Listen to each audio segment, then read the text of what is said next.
s'unir et travailler ensemble et partager les mêmes visions et savoir que en tant que Burkinabé, je ne suis pas différent d'un Camerounais, je ne suis pas différent d'un Malien, nous sommes tous des frères. Et parfois aussi dire que les gens ont émis des limites, juste dire que nous sommes africains, ceux-là sont des occidentaux, ceux-là sont comme ça. Comprenez que nous sommes tous des êtres humains et nous avons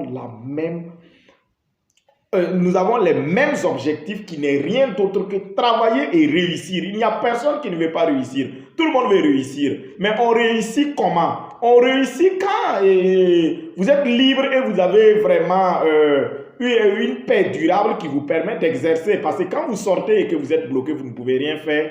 C'est difficile de pouvoir réussir. Donc je dis que sur cette base, l'initiative est à encourager. Mais encourager comment? C'est là la question. On encourage une initiative quand on connaît réellement l'initiateur de l'initiative. Parce que chaque initiative, quand il y a une initiative, il faut qu'il y ait des gens qui ont initié. Voilà, il faut qu'il y ait des gens qui ont proposé. Voilà. Mais quand vous regardez, ceux-là qui ont proposé, les artisans de paix, parfois si vous constatez, ils sont peut-être dans des milieux où, voilà, on peut dire que la paix est au moins avancée. Donc, si on nous propose le programme, nous, en tant que leaders africains, nous devons réfléchir double fois pour comprendre réellement qu'est-ce que réellement les artisans de paix visent en dehors des sensibilisations. Permettre à notre jeunesse parfois, qui peine de gauche à droite pour avoir de l'emploi, d'où la vision de la création d'emplois. On ne crée pas d'emploi tant qu'on n'est pas assuré que notre personnel est formé. Donc, d'où la formation qui s'intègre aussi parfois dans la vision des artisans de la paix. Donc, vous allez constater que parfois, on parle de la formation. Mais comment former des gens? Parce qu'il ne faut pas former aussi et puis laisser tomber. Il faut former et puis installer. D'où la vision de l'économie. Et quand on parle de l'économie, M. Luc a eu abordé que l'économie circulaire. Difficile aujourd'hui pour nous en tant qu'Africains, en tant que leaders de comprendre. Parce qu'on parle d'économie circulaire, c'est vrai qu'on peut chercher la définition d'économie sur Internet. C'est vrai qu'on peut chercher la définition de circulaire sur Internet, d'économie, mais il serait difficile de comprendre dans la pratique, tant que ce n'est pas la pratique directe.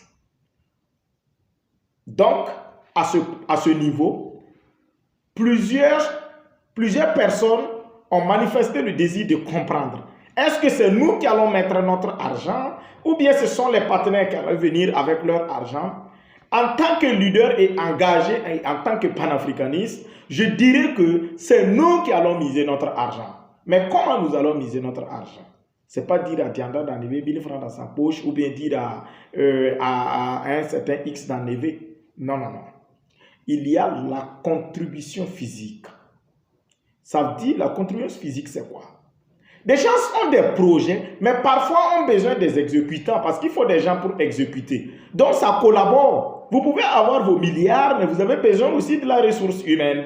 Donc, ça veut dire que de gauche à droite, ça compense. Il y a aussi des Africains qui désirent aussi investir, mais ils ne peuvent pas exécuter parce qu'ils n'ont pas cette possibilité peut-être d'être sous le soleil. Donc, par contre, si moi j'ai mon argent et que je veux investir, je peux mettre mon argent et mon argent peut travailler s'il y a des gens pour exécuter les actions sur le terrain. Donc, ce n'est pas exclu que des gens investissent dans des projets où la rentabilité leur trouve peut-être dans leur maison et qu'ils ne savent même pas comment le projet est exécuté sur le terrain. Tout ça, c'est possible, pourvu qu'il y ait des garanties, pourvu qu'il y ait de l'assurance.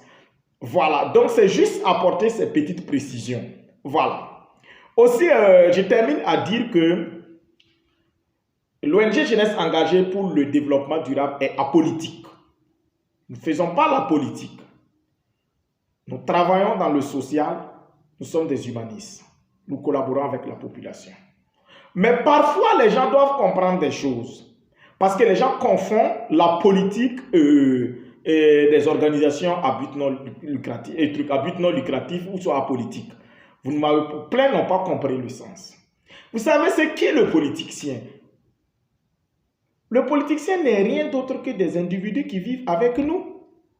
Peut-être c'est parce qu'ils se sont engagés à créer un tel parti politique pour dire qu'il est de tel bord. En dehors de ça, quand il dépose la casquette, il rejoint la population et on est ensemble. Quand on parle des œuvres humanitaires, ils le font aussi comme nous. Mais seulement c'est dire que c'est fédérer nos efforts ensemble et choisir le bon chemin.